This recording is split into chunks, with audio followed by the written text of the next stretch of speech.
عبده ورسوله الذي أرسله بالحق بشيرا ونذيرا وداعيا إلى الله بإذنه وسراجا منيرا فقد قال الله تعالى في كلامه المجيد وفرقانه الحميد সবাই বলুন আমার সাথে আউযু বিল্লাহি মিনাশ শাইতানির রাজীম বিসমিল্লাহির রাহমানির রহিম قل إن كنتم تحبون الله فاتبعوني يحببكم الله ويغفر لكم ذنوبكم والله غفور رحيم إن الله وملائكته يصلون على النبي يا أيها الذين آمنوا صلوا عليه وسلموا تسليما اللهم صل على سيدنا مولانا محمد وعلى آل سيدنا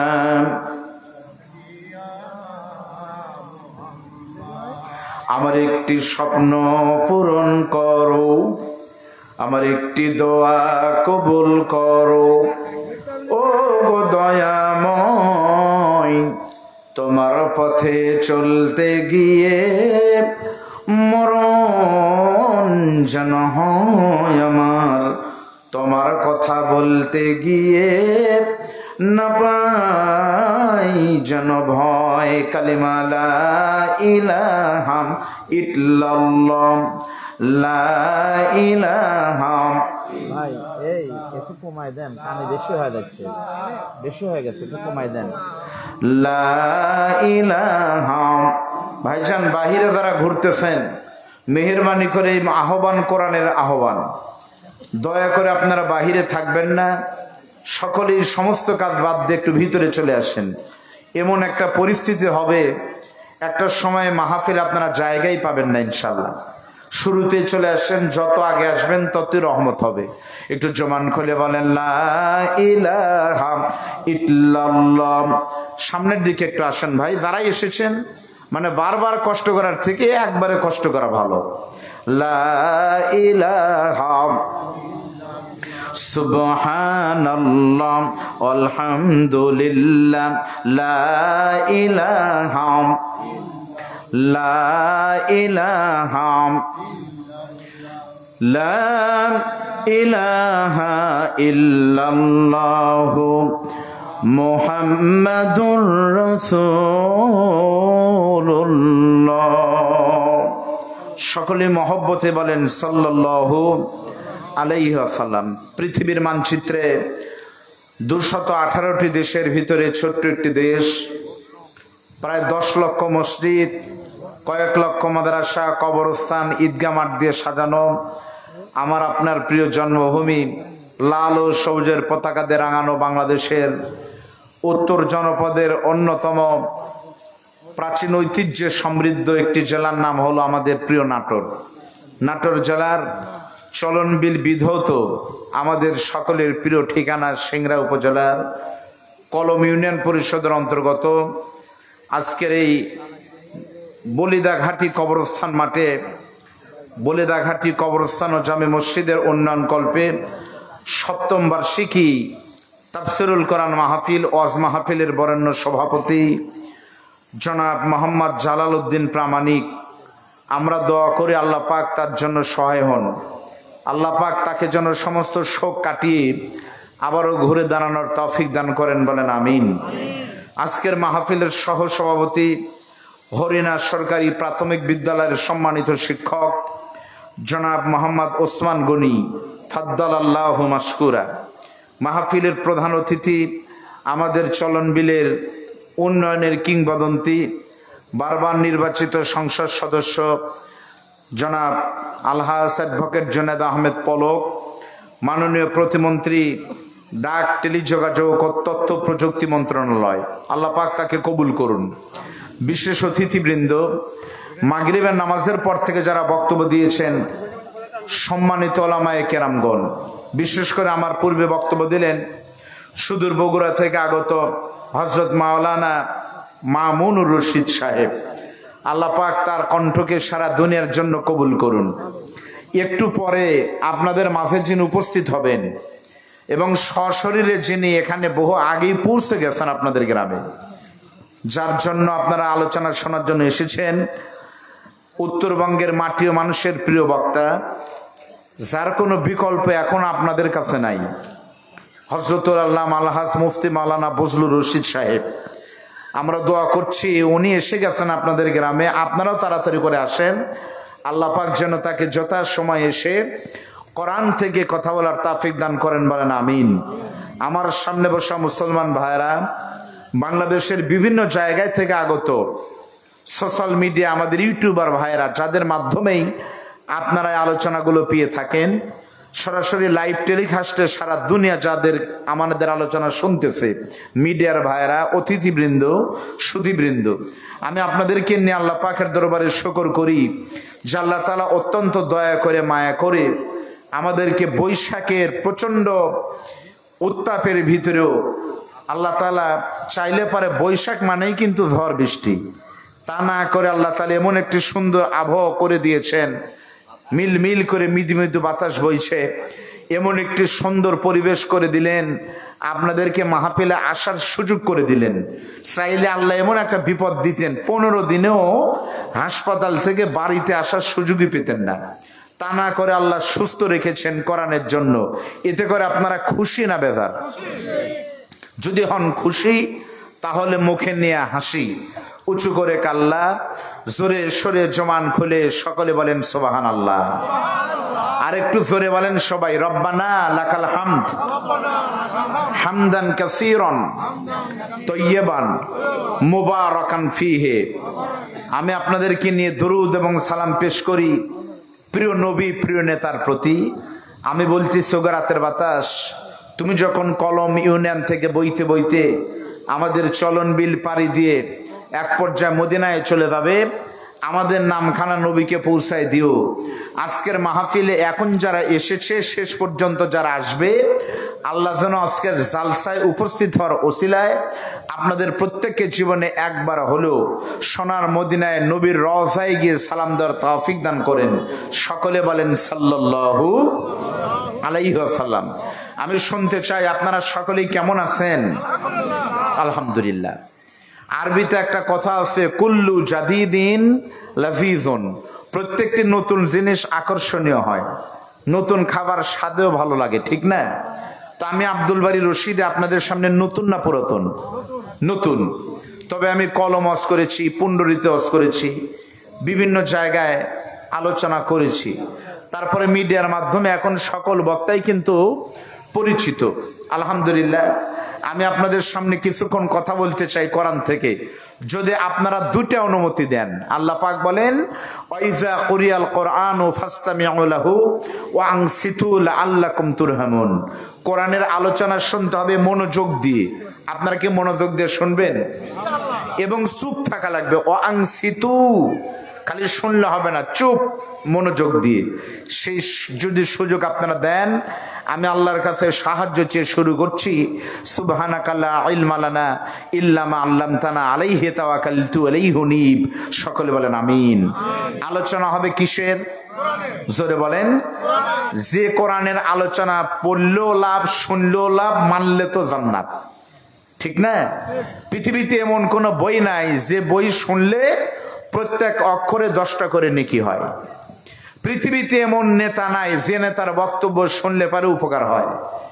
একমাত্র কিতাব হলো আমাদের কোরআন, একমাত্র নেতা মুহাম্মদুর রাসূলুল্লাহ, যে কোরআনের একটা অক্ষর পড়লে 10টা নেকি, আর মানলে সরাসরি জান্নাত। সুবহানাল্লাহ বলেন। এই কোরআনের আলোচনা কোনোদিন শেষ হবে? এদের কেবল তারাবি নামাজ পড়লেন আপনারা, তারাবি নামাজে 20 রাকাত পড়েছেন, প্রত্যেক রাকাতেই সূরা ফাতিহা, শুনতে শুনতে মাথাই খারাপ। ঈদের মাঠে গিয়ে মনে করছেন নতুন কোন সূরা দেওয়া হয়তো শুরু হবে, ওখানে গিয়ে দেখতেছেন ওই একই। তারপরে আবার ঈদ শেষ করে এখন এশার নামাজ পড়লেন, ওই একই সূরা ফাতিহা। তারপরে অন্তর থেকে বলবেন বিরক্ত লাগছে। এটাই হলো কোরআনের মর্যাদা, যত শুনবেন ততই প্রাণ ভরে যাবে। ইফতারের আগে মনে হয় পানি যদি পাই, ঠান্ডা পানি জগ আর বোতল সহ খামো, খালি খামো আর খামো। কিন্তু ইফতার করে দেখা যায় আর হয় না, আর পারেন না। বাংলাদেশে গান বের হয়, 2-3 বছর আগে গান বের হয়েছিল ভারতের ভুবন বাদ্যকার, বাদাম বাদাম কাঁচা বাদাম। এই বাদামের গান কয়জন যা চলল ভাই। এই গত বছর আমি সারা বাংলাদেশ মাহফিল করলাম, এই গত বছরে এই বাদামের গান মানুষ তো দূরের কথা, কোনো কুত্তাও আর কোনোদিন মুখে নেয় না। তার মানে সবকিছুর পরিবর্তন হয়, বিরক্তি আছে। আল্লাহর কোরআনের আলোচনা, কোরআনের মাহফিল আর কোরআনের তেলাওয়াত বিরক্তি নাই, খারাপ লাগে না, শেষও হবে না কিয়ামত পর্যন্ত। যতই মাহফিল হোক শুনতে চাই, শুনতে চাই। এটাই হলো কোরআন। জোরে বলেন আল্লাহু আকবার। আল্লাহ রাব্বুল আলামিন বলেন, قُل لَّوْ كَانَ الْبَحْرُ مِدَادًا لِّكَلِمَاتِ رَبِّي لَنَفِدَ الْبَحْرُ قَبْلَ أَن تَنفَدَ كَلِمَاتُ رَبِّي وَلَوْ جِئْنَا بِمِثْلِهِ مَدَدًا। আচ্ছা, কোরআনের আয়াত শেষ হলে কি বলতে হয় বাবা? আপনারা জানেন না? এই আল্লাহু আকবার স্লোগান যদি দেন তাহলে লাভ কি? সুবহানাল্লাহি তামলাউল মিজান, আলহামদুলিল্লাহি তামলানে মা বাইনা সামাওয়াতি ওয়াল আরদ। একবার আল্লাহর নামে স্লোগান আলহামদুলিল্লাহ, সুবহানাল্লাহ, আলহামদুলিল্লাহ বলবেন। আল্লাহু আকবার বললে আসমান জমিনের মাঝের ফাঁকা জায়গা আল্লাহ নেকি দিয়ে ভরায় দিবে। এজন্য আল্লাহু আকবার তাকবীর একটু জোরে দিতে হবে। 3টা তাকবীর দিলে আল্লাহ খুশি হয়। আপনারা 3টা তাকবীর দিয়ে আল্লাহকে খুশি করতে চান না? একটু দেন তো লিল্লাহি তাকবীর। লোক এখনো 16 আনা হয়নি তো হয়েছে, অনেকের মন লাগতেছে না। বাইরে দাঁড়িয়ে কেউ থাকবেন না ভাই, ভিতরে চলে আসেন। আচ্ছা, আপনারা যারা এই গ্রামের লোক, বলিদা ঘাটি, তাই না? তারা দিবেন তো। বলিদা ঘাটির যারা আছেন তারা বলবেন আল্লাহু আকবার আমার সাথে। বাইরের লোকজন বলেন না, বলেন লিল্লাহি তাকবীর। এবার বাহিরের লোক বলবেন, এই গ্রামের লোক চুপ, বলেন লিল্লাহি তাকবীর। এই তো বাহিরের লোকই কিন্তু বেশি। আর বলিদা ঘাটির লোকজন গোস্ত ঘাটিতে ভাত খাচ্ছে। আমার সাথে এবার হাত তুলেন, সকলে টান টান করে তুলেন তো ভাই। এই মুহূর্তে এই ওয়াজ সারা দুনিয়া দেখতেছে, লাখ লাখ ভিউ হবে। আপনাদেরকে আল্লাহ পাকের মাধ্যমে জান্নাতে কবুল করবেন। হাত তুলেন। লিল্লাহি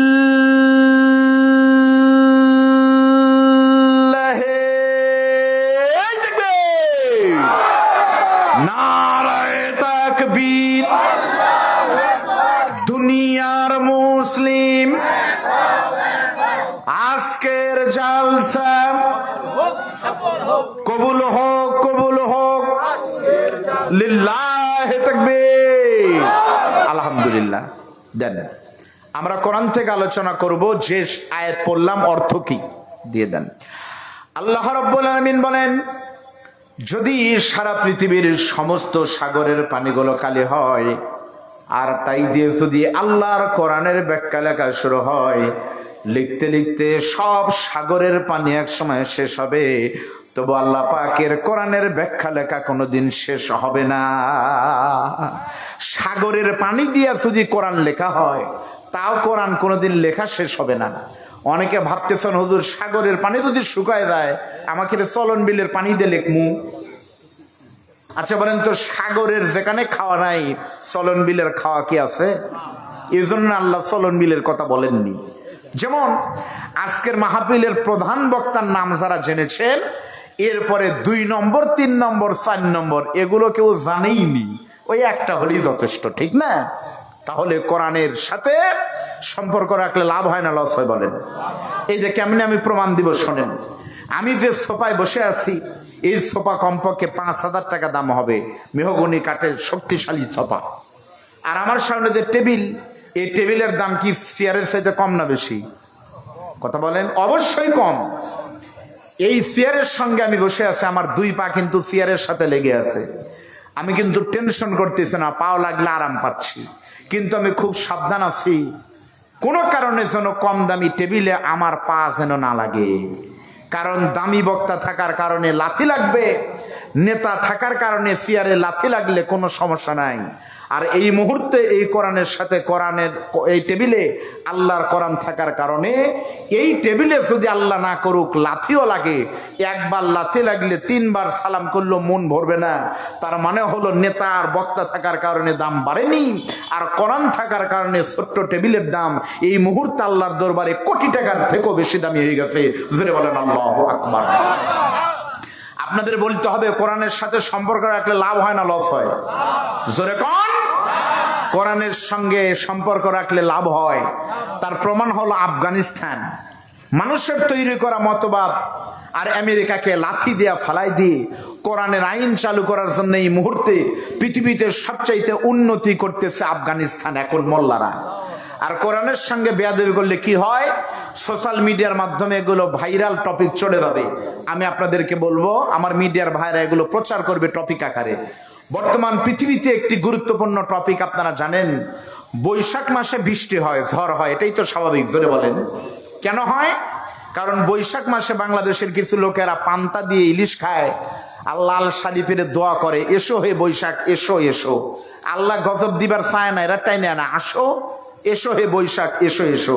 এজন্য বলছে আল্লাহ, যারাই বৈশাখী পালন করেছে তাদের ধান হোক মুরগি হোক আর বাড়ি হোক তছনছ করে দাও, এদের কারণেই গজব আসে। ধরে বলেন ঠিক না ব্যাটি? এত বিপদ। আমি এখানে ওযু করতে গিয়ে আপনাদের টিউবওয়েলে পানি কিন্তু উঠতেছে না, আপনাদের মাঠে নাকি এখন পানি নাই, অথচ বৈশাখের এই দিনে কিন্তু বৃষ্টি হয়। বাংলাদেশে অর্ধ বৈশাখ চলে গেল, বৃষ্টি নাই। যেখানে বৃষ্টি সারা বছরে পাওয়াই যায় না, বৃষ্টির কারণে নাই হওয়ার কারণে এত রোদ হয়। মধ্যপ্রাচ্যের দেশগুলোতে, সৌদি আরবে আপনাদের দয়া আমি 2 বার গিয়েছি, কোনো বৃষ্টি নাই। ওদের দেশে যদি হঠাৎ বৃষ্টি হয় তাহলে সৌদি আরবের লোকেরা খাসি দুম্বা জব করে আনন্দ করে, বৃষ্টি হলে এরা এতই খুশি হয়। অথচ সেই মধ্যপ্রাচ্যের দেশ দুবাইতে বৃষ্টি নয়, আল্লাহর গজবে বন্যায় এমন পরিস্থিতি, মিডিয়ার মাধ্যমে আপনারা জেনেছেন, পুরো দুবাই তছনছ হয়ে গেছে।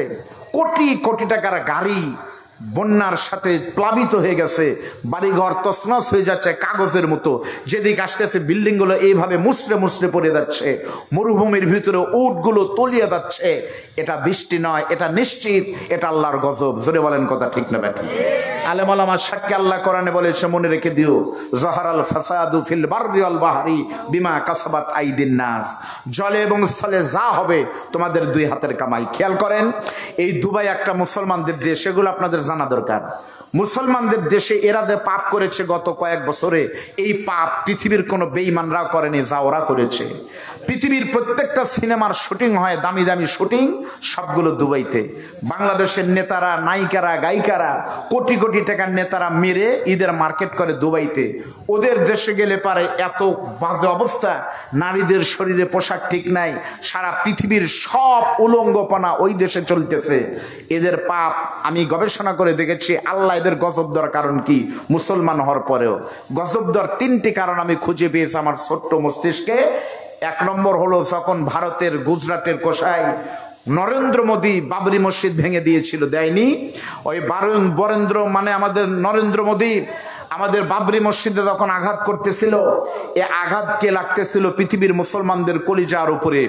এই কোষাইকে যখন সারা পৃথিবী ঘৃণা দিয়েছে, ধিক্কার দিয়েছে, তখন দুবাই দুবাই সরকারের পক্ষ থেকে সেই গুজরাটের কসাই মুসলমানদের মসজিদ ভাঙা বেঈমানকে তাদের দেশে নিয়ে গিয়ে স্বর্ণ পদক দিয়ে পুরস্কৃত করেছিল। এই যে একটা পাপ করেছিল সবাই সহ্য করেছিল, কিন্তু আল্লাহ তখনও ধরেনি যদি তারা ভালো হয়, কিন্তু ভালো হয়নি। মনে রাখবেন, আল্লাহ ছাড় দেয় কিন্তু ছেড়ে দেয় না, ধরে ধরে ধরে না, ধরলে আল্লাহ ছাড়ে না।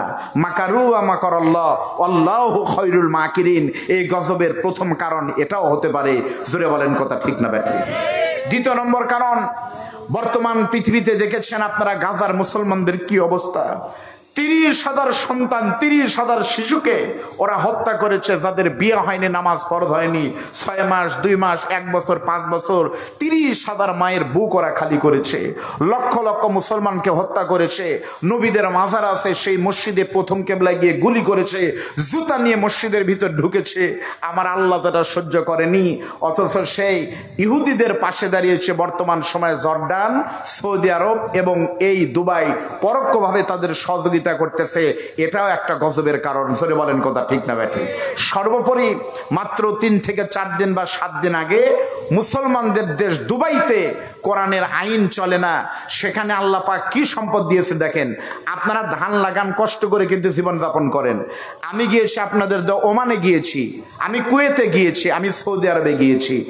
ওই দেশের মানুষ কিন্তু দিনের বেলা বের হয় না, একটা লোক দিনে বের হয় না। ওরা রাতের বেলা বের হয় গাড়ি নিয়ে, সাথে বউ বাচ্চার বিড়াল নিয়ে পার্কে পার্কে যায়, খাওয়া দাওয়া করতেছে। ওরা কষ্ট করে, কোনো কষ্ট নাই, তারপরে আল্লাহ ওদের বাঁচিয়ে রাখে। তেল তুলে ওই তেল দিয়ে তারা পৃথিবী জয় করতেছে আল্লাহর নিয়ামত পেয়ে।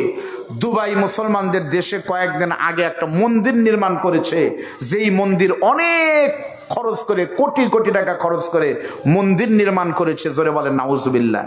মন্দির নির্মাণ করে বিমানে করে আন্তর্জাতিকভাবে হিন্দুদের পুরোধা আর ঠাকুরদেরকে নিয়ে এসে ভিআইপি মেহমান বানিয়ে সেই পূজা করাচ্ছে। আর বড় বড় জুব্বা গায়ে দিয়ে মন্দিরে মূর্তির সামনে গিয়ে তারা প্রতিমাকে সালাম করতেছে, নমস্কার জানাচ্ছে আর ফুল দিয়ে বরণ করতেছে।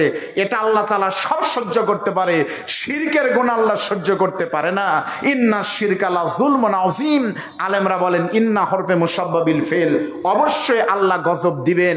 এর মাধ্যমে তাদের যদি সতর্ক করলেন আল্লাহ যদি না হয়, যেই দুবাই বৃষ্টি হওয়ার জন্য কোটি কোটি টাকা খরচ করে কৃত্রিম বৃষ্টি আনার জন্য, এটাকে বলা হয় আপনার কৃত্রিম বৃষ্টি, মেঘের মাধ্যমে, ড্রোনের মাধ্যমে বৃষ্টি আনায়, সেই দুবাই তছনছ হয়ে যাচ্ছে। ভবিষ্যতে যদি কোরআনের বিরুদ্ধে যারাই কথা বলবে, সেটা বাংলাদেশে যদি হয়, এরকম গজব আসবে। এখনই সতর্ক হওয়া দরকার। জোরে বলেন কথা ঠিক না ব্যাঠিক? চলেন আমরা সেই কোরআন থেকে দুটি কথা করতে চাই, আল্লাহ কবুল করেন, বলেন আমিন। আমার সঙ্গে একটু জবান খুলে মহব্বতে একটু পড়েন। আউযু বিল্লাহি মিনাশ শাইতানির রাজিম। বিসমিল্লাহির রাহমানির রাহিম। قل إن كنتم تحبون الله فاتبعوني يحببكم الله ويغفر لكم ذنوبكم والله غفور رحيم। আমি আপনাদের সামনে ভাঙা কণ্ঠে আয়াত পড়েছি। তাফসীরের শর্ত হলো 5টি, তার 4টা বাদ দিয়ে সরাসরি আলোচনায় প্রবেশ করছি। আল্লাহ তাআলা বলতেছেন, নবী আপনি বলেন, ইন কুনতুম তুহিব্বুনাল্লাহ, যদি তোমরা আল্লাহকে পেতে চাও, ফাত্তাবিউনি, তাহলে আমার নবীকে তোমরা ভালোবাসো, অনুসরণ করো। যারা নবীকে অনুসরণ করবে, ইউহিব্বুকুমুল্লাহ, আমি আল্লাহ তাদের ভালোবাসবো, ওয়া ইয়াগফির লাকুম, মাফ করে দিব তাদের গুনাহসমূহ, আমি আল্লাহ ক্ষমাশীল। তার মানে যারা নবীকে ভালোবাসবে, অনুসরণ করবে, নবীকে অনুসরণ করলেই আল্লাহ তাদের ভালোবেসে জীবনের গুনাহ মাফ করে ওই বান্দাদেরকে জান্নাতি করে দিবে। জোরে বলেন সুবহানাল্লাহ। তাহলে বলেন তো আমাদের ভালোবাসা লাগবে কাকে? আল্লাহকে। জোরে বলেন ভালোবাসবো কাকে? আর মাধ্যম হিসেবে অনুসরণ করব কাকে? তাহলে আল্লাহকে ভালোবাসার কোনো রাস্তা নাই, রাস্তাই একটা, সে রাস্তার নাম হলো নবীর অনুসরণ। এখন দেখেন নবী বলেছে লা ইউমিনু আহাদুকুম হাত্তা আকুনা আহাব্বা ইলাইহি মিন ওয়ালিদিহি ওয়া ওয়ালাদিহি ওয়ান নাস আজমাইন। যতক্ষণ পর্যন্ত তোমরা আমি নবীকে ভালো না বাসতে পারবে তোমাদের জীবনের থেকে, বউ বাচ্চার থেকে, ততক্ষণ ইমানদার হতে পারবে না। এখানে সবাই নবীকে ভালোবাসেন, এই দিক তাকান। কিন্তু আমি যদি এক এক করে ধরি যে আমার বইয়ের থেকে নবীকে ভালোবাসি কয়জন, সন্তানের থেকে কয়জন, সম্পদের থেকে কয়জন, আমরা দেখবো এখানে মাইক আলাও খুঁজে পাওয়া যাবে না। জোরে বলেন ঠিক না বেঠিক? নবী বলেছে ভালোবাসতে হবে পৃথিবীর সব কিছুর থেকে, তিনি হলেন মুহাম্মদ রাসূলুল্লাহ সাল্লাল্লাহু আলাইহি ওয়াসাল্লাম। চলেন ভাই, নবীর ভালোবাসার মানে দৃষ্টান্ত কেমন হয় আমি আপনাদের সামনে ছোট্ট একটি ঘটনা বলবো। এটা আপনাদের অনেকেরই জানা, একটু গুরুত্বপূর্ণ মনে করে শুনবেন। হয়তো এটা আপনারা আগেও শুনেছেন, তাই কি হয়েছে? যদি আমি এর মনে ওয়াজ করি সেটা আপনার আগে শুনছেন তাই বলে কি চলে যাবেন?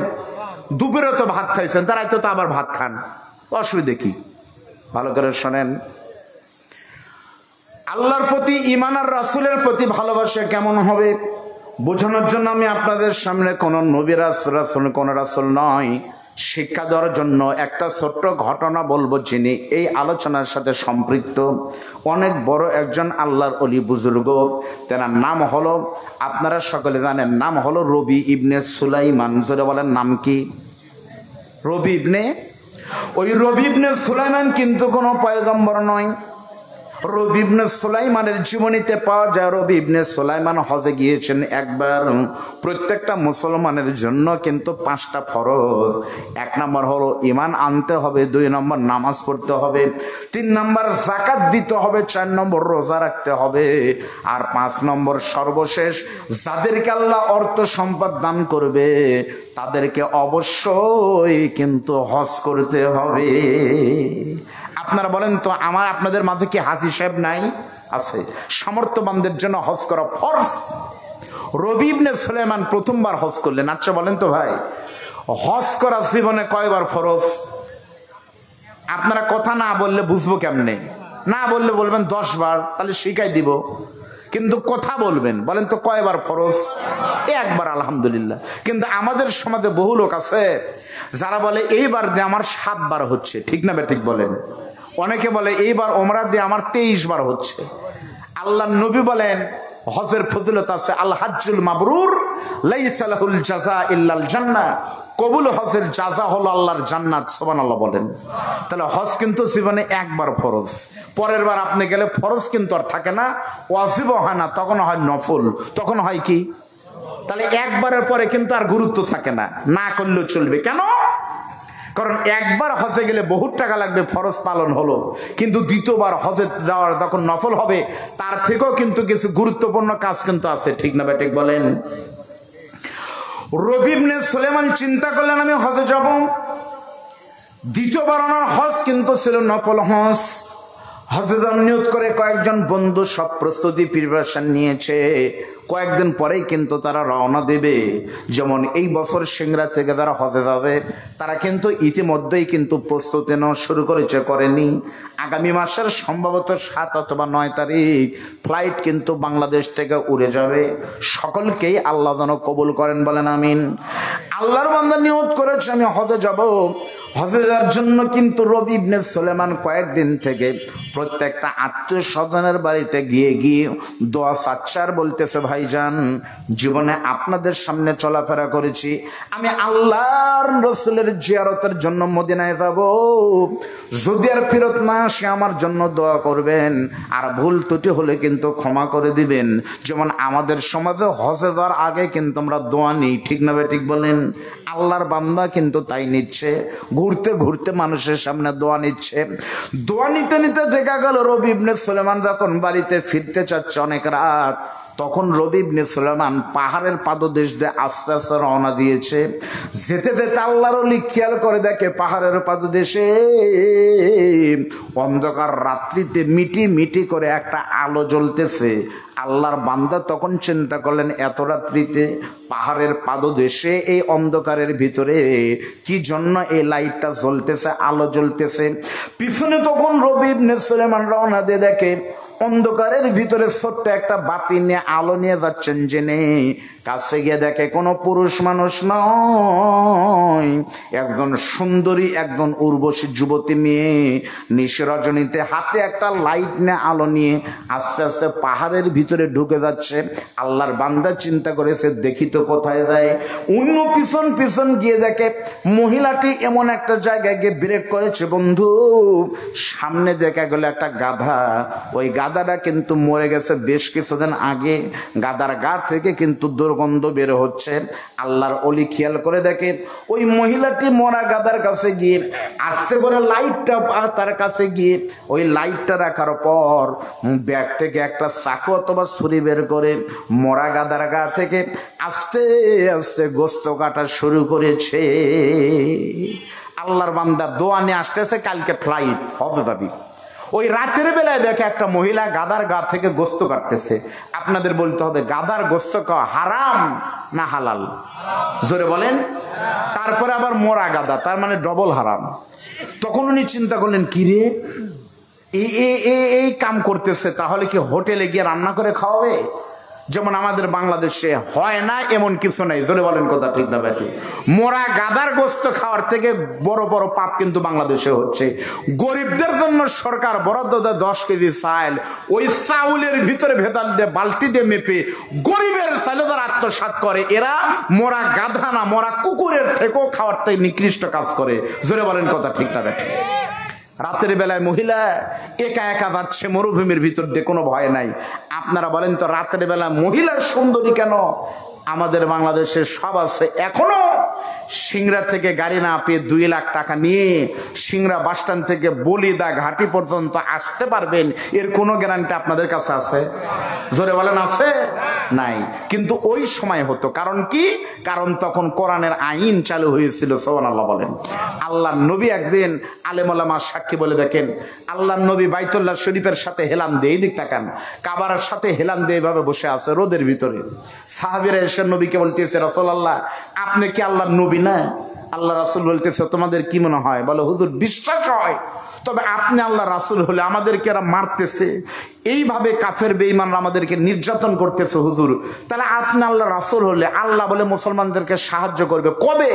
মাতা নাসরুল্লাহ, সেই সহযোগিতা আরো কবে আসবে হুজুর? আমরা তো মার খেতে খেতে শেষ হয়ে গেলাম। আল্লাহ নবী তখন চোখের পানি ফেলে আকাশের দিকে তাকিয়ে আছে। আল্লাহ তাআলা সূরা আহজাবের 1-2 নম্বর আয়াত নাজিল করলেন, ইমানদাররা বেশি টেনশন আর বাড়াবাড়ি করো না।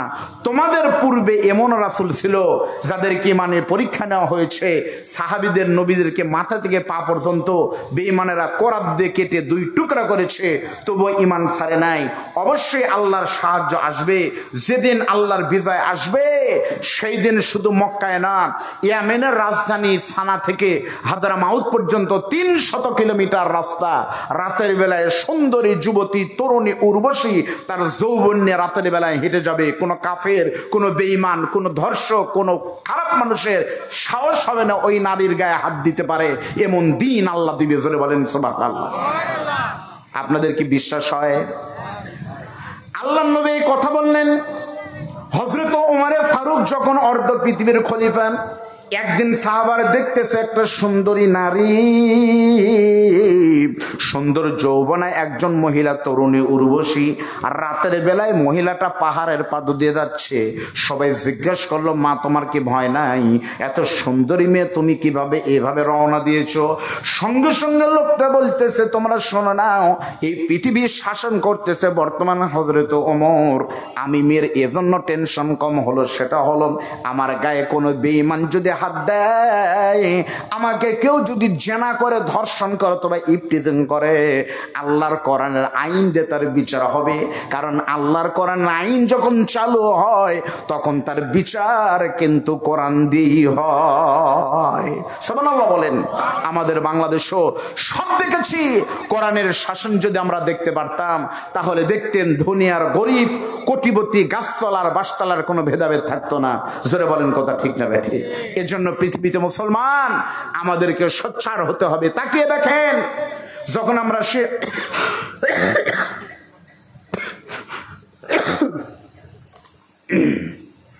সিংড়ার কলমে কোরআনের মাহফিল করছি, ঠিক তখন পৃথিবীর মুসলমানদের প্রথম কিবলা বাইতুল মুকাদ্দাস আল আকসা মসজিদে কি হচ্ছে আপনারা জানেন।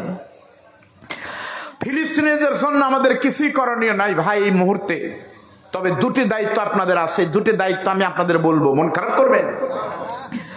এক নম্বর দায়িত্ব, যখনই হাত তুলবেন তখনই ওদের জন্য আপনাদের দোয়া করা লাগবে, পারবেন না? আর দুই নম্বর আর একটা দায়িত্ব আজকে দিয়ে দিব আমি আপনাদের এলাকার সন্তান, আমার বাড়ি কিন্তু সিংড়া থানা। সেটা হলো অবশ্যই আপনাদেরকে ইসরায়েলের পণ্য বয়কট করতে হবে। জোরে বলেন কথা ঠিক না ব্যাঠিক? ইসরায়েলের পণ্য কি? ইসরায়েলের পণ্য হলো আমরা গরমের দিন বাজারে গিয়ে ফ্রিজের কাছে গিয়ে বলি, ভাই একটা 7 আপ দাও তো, একটা পেপসি দাও, কোকা কোলা দাও। বিশ্বাস করেন পেপসি, কোকা কোলা এগুলো সব ইসরায়েলের ব্র্যান্ড, ইসরায়েলি পণ্য। এদের 1 লিটার কোকা কোলার দাম যদি 70 টাকা হয়, আমি জানি 1 লিটার কোকা কোলা খরচ হয় সর্বোচ্চ 10 টাকা। ভ্যাট ট্যাক্স সরকারকে দিয়ে হয়তো 20 টাকা, আর 50 টাকা এই বলিদা ঘাট হয়ে কলম, কলম থেকে সিংড়া, সিংড়া থেকে নাটোর, নাটোর থেকে রাজশাহী, রাজশাহী থেকে ঢাকা, ঢাকা থেকে একটানে অনলাইনে ডলার ঢুকে দেয় ইসরায়েলে। আর এই টাকা দিয়ে বন্দুক কিনে, গুলি কিনে মুসলমানদেরকে মারে। এর জন্য আজ থেকে ইসরায়েলের পণ্য মরে গেল আমরা খাবো না। আল্লাহ কবুল করুন, বলেন আমিন। খাবেন কি? খাবেন হলো দেশি পণ্য। যেমন আকিস গ্রুপের একটা জিনিস আছে, নাম হলো মজো। নাম কি? মজো। এই মজো দেখবেন মজোর গায়ে কিন্তু ফিলিস্তিনের কি আছে? পতাকা দেওয়া আছে। ফিলিস্তিন মানে মজো ঘোষণা দিয়েছে আকিস গ্রুপ, যারা আমাদের একটা মজো কিনবে প্রত্যেক বোতলে 1 টাকা করে লাভ হবে। মিডিয়ার মাধ্যমে এই কথাগুলো যদি প্রচার হয়, এমনি কি ভাইয়েরাও পাবে, আপনারাও পাবেন, যারা কিনবে তারাও পাবে। প্রত্যেক বোতলে 1 টাকা করে লাভের টাকা দেওয়া হবে ফিলিস্তিনিদেরকে। ইতিমধ্যেই কয়েক কোটি টাকা মজো কেনার কারণে লাভ হয়েছে, এই টাকা তারা দিয়ে দিয়েছে। আমরা তাদেরকে বয়কট করতে চাই। আজকে ইরান মুসলমানদের পক্ষে দাঁড়িয়েছে। আজ কয়েকদিন পরে ইরানে তারা আজকে জানেন কিনা, আজকে সকালে ইসরায়েলের বেঈমানেরা ইরানে হামলা চালিয়েছে। আজকে সকালে যে কোনো সময় 3য় বিশ্বযুদ্ধ বেঁধে যেতে পারে। এখনো যদি ভারতের হিন্দু বেঈমান রামনারায়ণরা, ইহুদিরা, খ্রিস্টানরা আর মিয়ানমারের বৌদ্ধরা সবাই মিলে যা করবে, আল্লাহর কসম মুসলমানেরা যদি এখনো দাঁড়িয়ে যায়, শব্দের যদি এক হয়, খোদা কা কসম সমস্ত বেঈমান কুকুরের মতো মারা যাবে, কোনো পথ থাকবে না। সরে বলেন কথা ঠিক না ব্যাঠিক? আল্লাহ মুসলমানদের এই সম্পদ দিয়েছে। কি সেই সম্পদ? যেমন উদাহরণ দেব, সিংড়া। সিংড়া ব্রিজ যদি সিংড়ার লোক বন্ধ করে দেয়, পুরো উত্তরবঙ্গ অচল হয়ে যাবে সিংড়ার লোকের এক ব্রিজ দিয়ে, ঠিক না? ওই রকম ইরানের উপরে দিয়ে একটা প্রণালী আছে, নাম হলো হরমুজ প্রণালী। এই হরমুজ প্রণালী যে যদি জাহাজ বন্ধ করে দেয়, সারা পৃথিবীর কোনো জাহাজ আর চলতে পারবে না। ইরানের এতই শক্তি। এরকম সমস্ত সম্পদ সৌদি আরব, কুয়েত, দুবাই যদি তেল বন্ধ করে দেয়, পৃথিবী অচল হয়ে যাবে। কিন্তু কার কাছে কি বলবেন? আজকে জর্ডান মুসলমানদের দেশ, আমেরিকাকে বলেছে আমরা আপনাদের সাথে আছি। এই দুবাই ইহুদিদের সাথে আছে। সৌদি আরব সবচাইতে বড় বেঈমানের নাম হলো সৌদি আরব। সৌদি আরব তলে তলে ইসরায়েলকে বলেছে মুসলমানদের দেশ আমরা বলতে পারছি না, কিন্তু আপনাদের সাথে আমরা আছি, ইসরায়েলের পক্ষে আমরা আছি। শোনো সৌদি আরব, তোমার বুকে যদি আল্লাহর ঘর বাইতুল্লাহ না থাকতো, তোমার বুকে যদি মদিনা শরীফে বিশ্বনবী শুয়ে না থাকতো, আল্লাহ তোমাকে গজব দিত। পৃথিবীর মুসলমান তোমাদের দিকে তাকিয়ে হজে যাওয়া না, যদি বাইতুল্লাহর মদিনা না থাকতো, তোমাদের দিকে তাকিয়ে পৃথিবীর মুসলমানরা থুতু নিক্ষেপ করতো। জোরে বলেন কথা ঠিক না? আজকের মিডিয়ার মাধ্যমে আমাদের প্রমাণ একটি হলো, আলহামদুলিল্লাহ আমরা শুকরিয়া করি, বাংলাদেশ সরকারের পক্ষ থেকে ধন্যবাদ দেওয়া হয়েছে। ফিলিস্তিনিদের পাশে কিন্তু দাঁড়ানো হয়েছে। কোটি কোটি টাকার খাবার কিন্তু পাঠাচ্ছে বাংলাদেশ থেকেও, আমরা খুশি। আমরা জানতে চাই, স্বাধীনতার পরে বাংলাদেশের নাগরিকের পাসপোর্টে লেখা ছিল এই পাসপোর্ট দিয়ে সারা পৃথিবী ভ্রমণ করা যাবে, কিন্তু এক্সেপ্ট ইসরায়েল, ইসরায়েলে যাওয়া যাবে না। বঙ্গবন্ধু চাইনি ইসরায়েলের সাথে ইহুদিদের সাথে সম্পর্ক হোক, কিন্তু 2024 সালে কার ইশারায় পাসপোর্ট থেকে এক্সেপ্ট শব্দ তুলে দেওয়া হয়েছে। তার মানে এখন চাইলে ইসরায়েলও যাওয়া যাবে, ইসরায়েলও বাংলাদেশে আসতে পারবে। আমরা রাজনীতি করি না, আমরা উপজেলা চেয়ারম্যান হতে চাই না, আমরা এমপি মন্ত্রী হতে চাই না, কিন্তু দেশের ইসলাম মানা মুসলমানেরা যদি এমন কোন ঘটনা বাংলাদেশে ঘটে, ইসরায়েলের বেঈমান যারা আমার প্রথম কেবলাকে ধ্বংস করতে চায়, জুতা নিয়ে মসজিদের ভিতর ঢুকতেছে, নবী রাসূলদের মাজারে যারা রওজাতে যারা এখন এখন বোমা মারতেছে, 30,000 সন্তানকে এতিম, মায়েকে এতিম করেছে, মায়ের বুক খালি করেছে। ইসরায়েলের প্রধানমন্ত্রী বাংলাদেশের মুসলমানদের দেশে যদি কোনোদিন আসতে চায়, সেদিন কাবা শরীফের ইমামের মতো যদি বাংলাদেশ থেকে ডাক আসে, মাথার পাগড়ি মাথায় বদলে বখতিয়ারের ঘোড়ায় চড়ে ইহুদি মুক্ত বাংলা করতে গিয়ে বুকের তাজা রক্ত দিয়ে রাজপথকে রক্তে রঞ্জিত করতে কোন কোন মায়ের সন্তানেরা রাজি আছেন? 2 হাত তুলে আল্লাহকে দেখান, 2 হাত তুলে আল্লাহকে দেখান। মন খারাপ করতেছেন? আমি কিন্তু ওয়াজের বক্তা না ভাই, ওয়াজ কিন্তু আমার শ্বশুরই করবে। আপনাদের অনেক লোক কিন্তু দাঁড়িয়ে আছে, এই লোকগুলো কারণ কি জানেন? এরা মনে করতেছে বাহিরে দাঁড়ায় তো আর শোনা যাচ্ছে। আরে পাগলা, ওয়াইফাই লাইন যদি বাড়িতে থাকে তাহলে ওই রাউটারের কাছে থাকা লাগবে, দূরে গেলে কানেকশন দিবি কিন্তু খালি ঘুরবি, লাইন হবি না। ঈদগাহ মাঠের বাইরে থাকবো, খালি ঘুরবো কিন্তু কাম হবি না।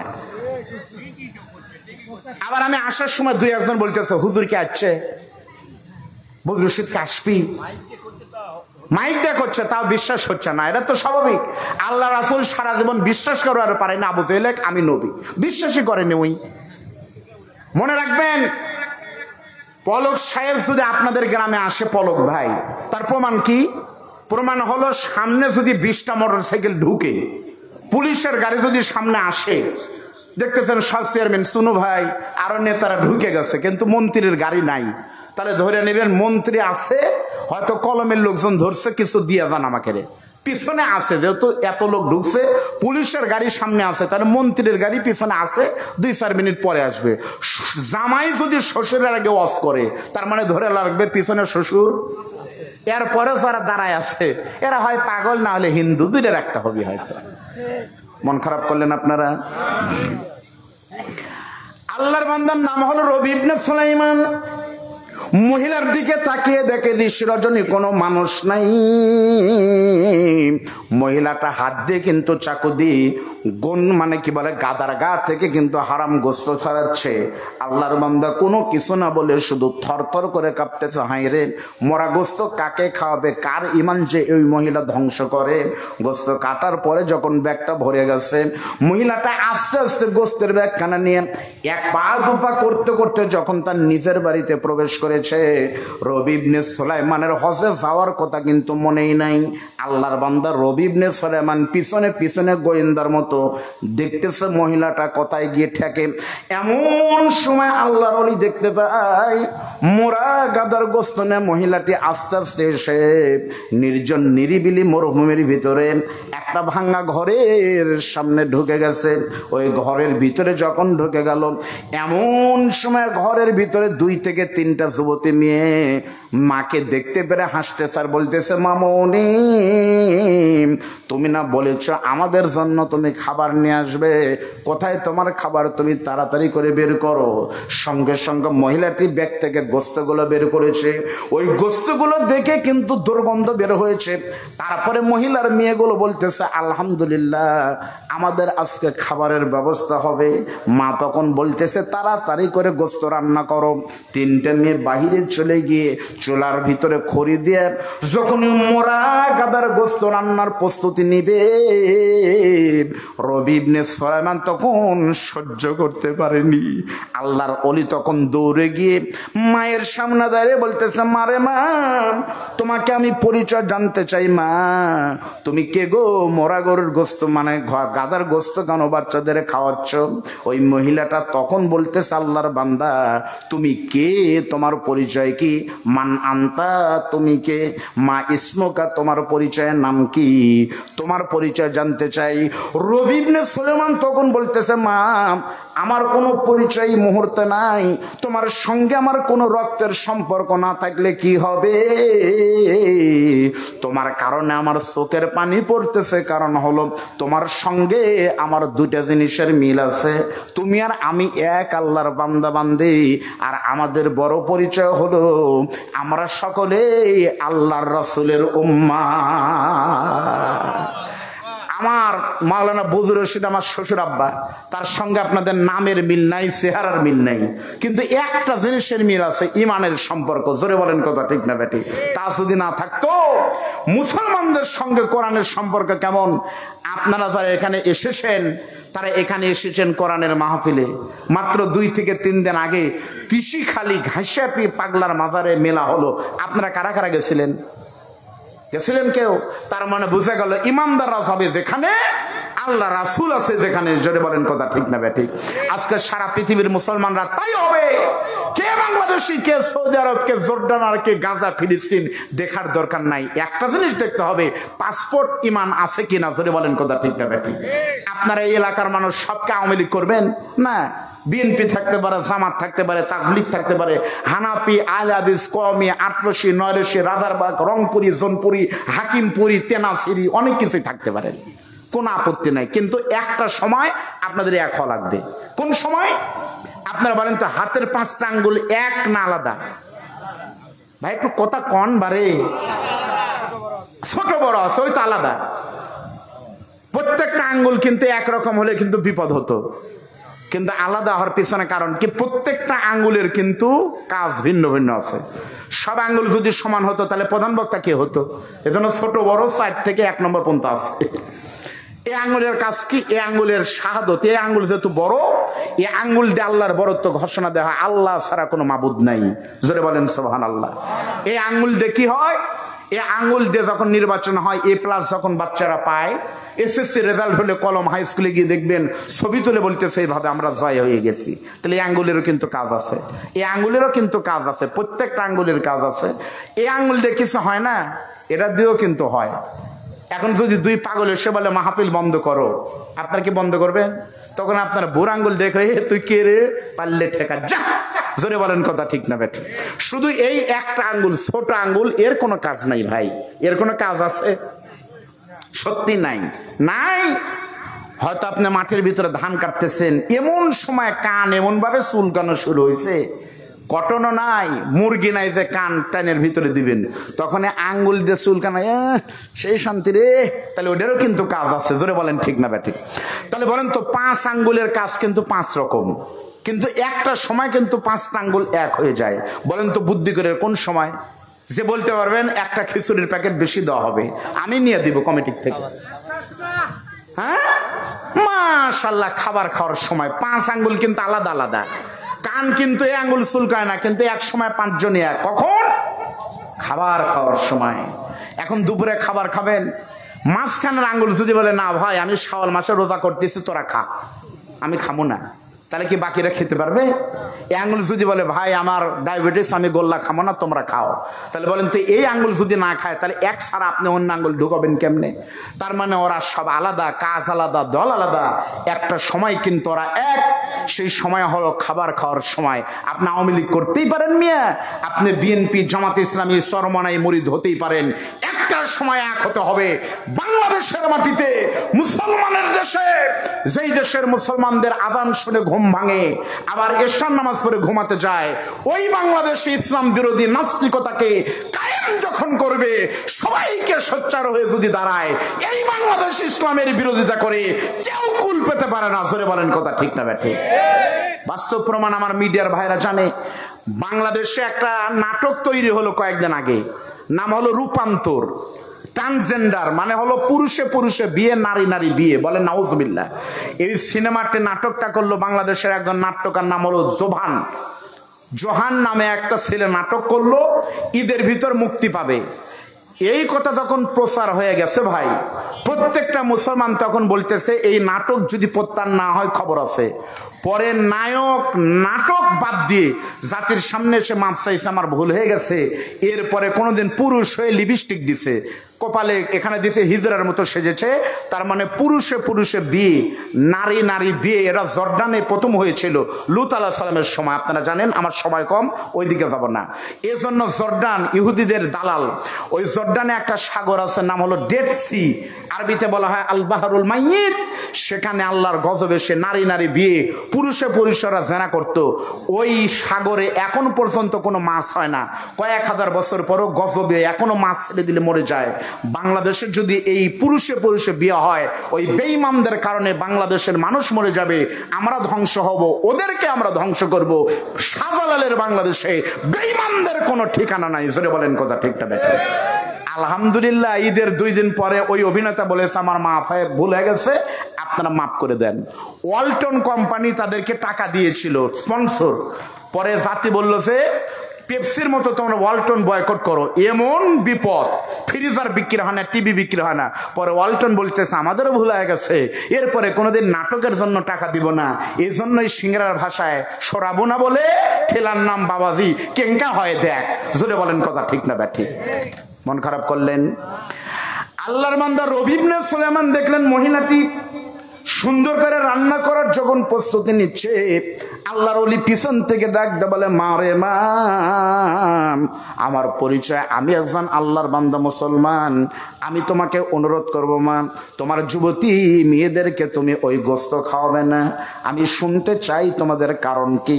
বলতেছে হুজুর, আমার এই 3টা মেয়ে দেখতেছেন, আমার স্বামী অনেক দিন আগে মারা গেছে, আমি মা বিধবা হয়ে গেছে হুজুর। আমার যুবতী 3টা মেয়ের বিয়ের বয়স হয়ে গেছে, কিন্তু বাবা না থাকার কারণে এই সমাজের মানুষ তাদেরকে দেখতে পারে না, এই সমাজের মানুষ তাদেরকে সহযোগিতা করে না। এই এলাকার কত বড় বড় ধনী মানুষ আছে, কিন্তু এই 3টা যুবতী মেয়েদের খবর কেউ নেয়নি। আজকে কয়েকটা দিন হলো আমি মা এবং তাদের কোনো খাবার নাই, তাই বাধ্য হয়ে আমরা এখন কি করব? ইসলাম বলেছে আল জরুরত তবিহুল মাহজুরা, যখন জরুরি হয়ে যাবে তখন কিন্তু কারো কারো জন্য হারাম হালাল হয়ে যায়। যেহেতু আমাদের জীবন এখন বিপন্ন প্রায়, আমরা এখন কি করব? সেই জন্য আমার 3টা মেয়ে কোনো খাবার পায় না, সেজন্য আমি নিজের মা হয়ে জীবন বাঁচানোর জন্য মোরা গাধার গোস্ত নিয়ে এসেছি। এই গোস্ত রান্না করে আমার বাচ্চাদেরকে খাওয়াবো। সঙ্গে সঙ্গে আল্লাহর ওলি রবি ইবনে সুলাইমান বলতেছে তোমার পায়ে ধরি মা, তুমি দয়া করে এই গোস্ত রান্না করো না, তুমি আমাকে মাত্র কিছুক্ষণ সময় দাও, 10টা মিনিট সময় দাও মা, তারপরে তুমি যা হয় করো।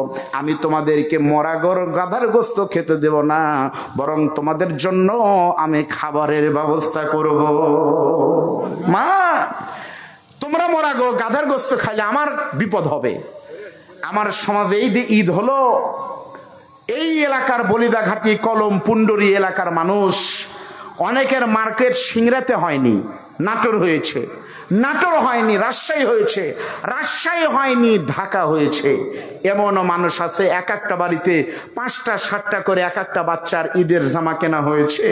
অথচ একবার সার্চ দেন তো, এই বলিদাঘাটি গ্রামে কত মহিলা কত বাচ্চা আছে, একটা কাপড়ের জন্য তারা ঈদের মাঠে কাপড় পরে সুন্দর কাপড় পরে যেতে পারেনি। 1 কেজি লাচ্চার জন্য তাদের খাওয়া হয়নি খিচুড়ি রান্না করে, খালি দুধ নাই, খালি পানি দিয়ে পায়েস রান্না করে গেছে।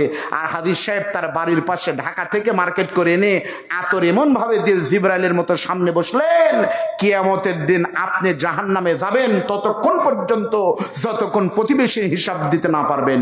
জোরে বলেন কথা ঠিক না ব্যাঠিক? আমাদের সমাজে এমন লোক নাই, এমন লোক কিন্তু আছে। আমরা ইসলামকে আর গরিবকে ঠকাই কিভাবে ভাই দেখেন, আপনাদের 2-1টা নমুনা বলি। কেন আমার শ্বশুর অনেক জানে না, আমি তো এলাকার মানুষ, আমার বাড়ি সিংড়া সুকাশি উন্নয়নে, আমি তো এলাকার খবর জানি। দেখেন সারা বছর কোনো সমস্যা নাই, কুরবানি আসলেই চামড়ার দাম নাই, ঠিক না ভাই? ঠিক বলেন। আচ্ছা, গতবার ঈদের ভিতরে কুরবানির ভিতরে আপনারা গরুর চামড়া বিক্রি করছেন কত টাকা দিয়ে? হ্যাঁ, 200-300, সর্বোচ্চ 350। আর খাসির চামড়া নাই নাই নাই। আচ্ছা বলেন তো ভাই, চামড়া দিয়ে কি হয়? না বারে, আপনারা কত না করলে একটু বলেন, চামড়া দিয়ে কি হয়? জুতা হয়। আচ্ছা বলেন তো, এইবার ঈদের ভিতরে যারা জুতা কিনছেন, আমিও নতুন জুতা কিনছিলাম, আমার ছোট ভাই নাটোর জসকোটের অ্যাডভোকেট, অনেকে চিনেন, অ্যাডভোকেট বাকি বিল্লা রশিদি, নাম শুনছেন? আমার ছোট ভাই, ওই ভাই ছোট ভাই আমার জন্য 2000 টাকা দেয়। আমি জীবনে 2000 টাকার জুতা কিনিনি। আমার জন্য কিনে দিছিল। সে জুতা পায়ে দিয়ে বাসার নিচে আমার একটা দোকান আছে, ওই দোকানে একদিন দোকানদারি করার জন্য বসলাম, কে যেন তার পুরাতন জুতা দিয়ে নতুনটা পাল্টায় নিয়ে গেছে, কে যেন নিয়ে গেছে। তাহলে বলেন তো 2000 টাকা যদি জুতার দাম হয়, তাহলে চামড়া দিয়ে হয় জুতা, সেই জুতার দাম বাড়তেছে, সবকিছুর দাম বাড়তেছে, কিন্তু চামড়ার দাম কমতেছে। কারণ চামড়ার দাম যদি 20,000 টাকা হয়, আমি আব্দুল বারী রশিদের কোনো লাভ নাই। কিন্তু সবচাইতে বড় লস হলো এতিম মাদ্রাসার চামড়ার টাকা না পেলে পারে মাদ্রাসার ইমামদের আর ছাত্রদের খাবারের টাকা হবে না। হঠাৎ করে চামড়ার টাকা বন্ধ করে দেয়, এটি একটি ষড়যন্ত্র। ধরে বলেন কথা ঠিক না ভাই? ঠিক। আমার ভাইরা ভালো করে খেয়াল করে শোনেন। কিছু হলো কি কোন বলেন?